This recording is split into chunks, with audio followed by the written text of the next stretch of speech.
Hi everyone, it's Vicki here today and I am designing for Bramble Fox. I'm using the June Fox box and I'm using the rainbow and collect memories and some other bits and pieces from the store. There's a few different perspectives on this. So I gathered together some pieces from my stash, mostly Dear Lizzie collection, and I wanted to put together a nice summery floral layout to go with the rainbow. So I've got this paper which is sort of tiled, and I cut three of the different colours into little squares. I'm not quite sure where I'm going with the layout at this point in time. I'm just going for it because, you know, I have these matching pieces of paper and I think that I'll do something with it. So just watching this, I've speeded it up quite a bit so that you can watch through it with me and see what I'm doing. So I cut three of each of the colours that I'm going for, and once I've done that I pull out this floral piece of paper and decide to cut some flowers from that. Okay, so super speedy cutting for a second, and then I'll cut through. You won't have to watch all of them being cut out. So still at this point in time I have no idea what I'm going to do. So sometimes I do that, just start out with a photo and no idea of where I'm going, and it just sort of comes together. So and you'll see where I go with it in a second. So all those flowers are cut out now, and I feel like I want to do something vertically on the page.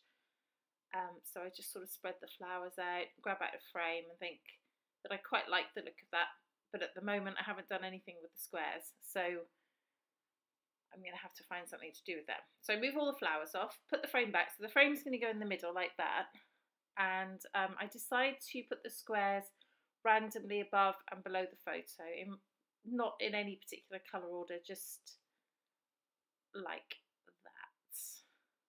Okay, so that's going to form a base for where I have my flowers. So that's kind of what's going on in my head at the minute. So you'll see I start to build. So I'll put some of the flowers that were cut from the edge just around the frame there, and some of the other flowers will be just around the page. So this changes slightly on the finished layout, but this is sort of more or less where everything's going. So I like the feel of that. And now I'm going to try and figure out where I'm going to put my rainbow. So first of all, I bring it back on, all the pieces, and then I think that I don't like that darker pink on the layout because it doesn't really go.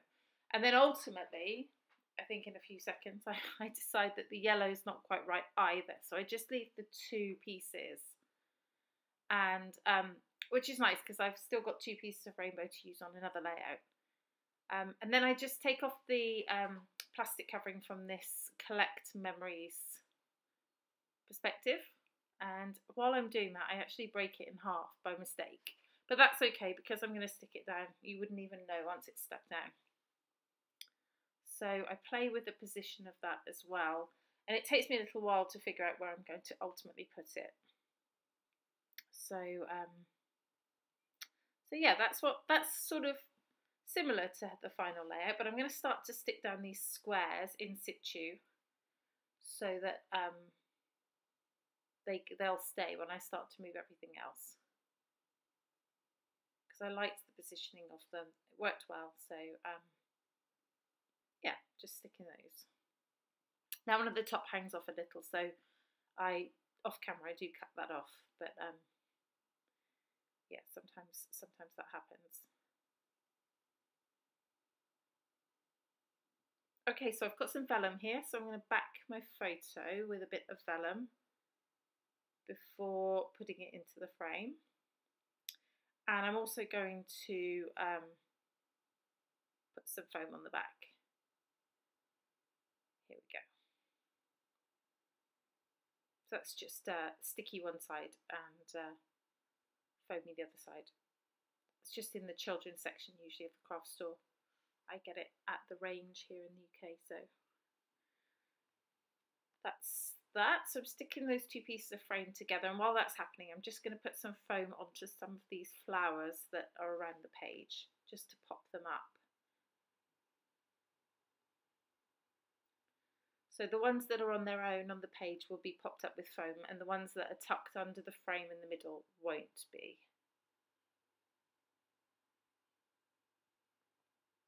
Okay, so those two bits of frame set together.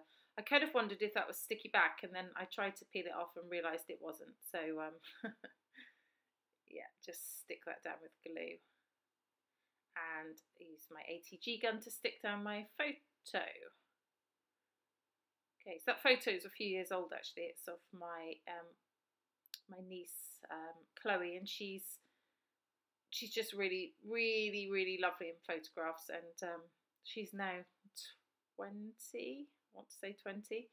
So this is a few years old, but I'm struggling for photos during lockdown, and so I'm going back to some oldies that I haven't scrapped for a while. So okay, so still playing with where I'm going to put that, and I decide then to put it at the top above the flowers, just because on the white it didn't really show very well, but on the flower at the top you can see it a bit better. So I'm going to put my rainbow there and the flowers at the top, and I'm going to put another flower down the bottom here just to fill that space where the title would have gone. So there we go. Now pull out my Beacon 3-in-1 glue to stick down my perspectives. Sticks on nicely. And I go to stick down Collect Memories, and I make a terrible, horrible mess. Gloopy, yucky mess. So I have to clean that up. Have a wet wipe to do that. But I managed to clean it up, and then I go again with the glue.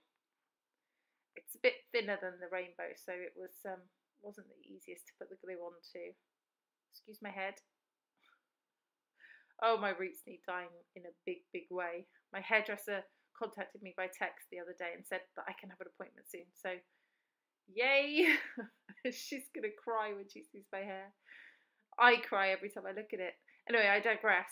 I pull out a few of these embellishments. I have those buttons. I don't actually use those, but I use some of these little enamel dots, and I stick them onto the little squares in coordinating colours, just to add a bit of bling there.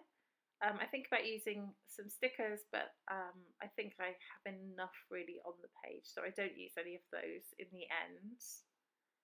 And then I go to these perspectives and I add a hashtag in front of Collect Memories, and I also add two little plus signs.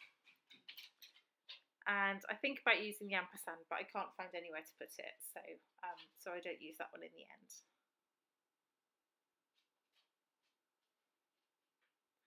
My dog's just come into the room for a cuddle while I'm doing this voiceover, so if you hear him making any noise, you'll know why. He wants my attention. He can't have it at this current second. Okay, so I've just taken the plastic off of those two plus signs, and now I'm doing it off of the hashtag so that I can stick that down. There we go. So I'm happy with that. I think the next thing I do is to do some splatters. Yeah, so I pull out my Tim Holtz Distress inks, and I just put some onto a piece of plastic packaging, add a little bit of water to it, and then do some little splatters around the page.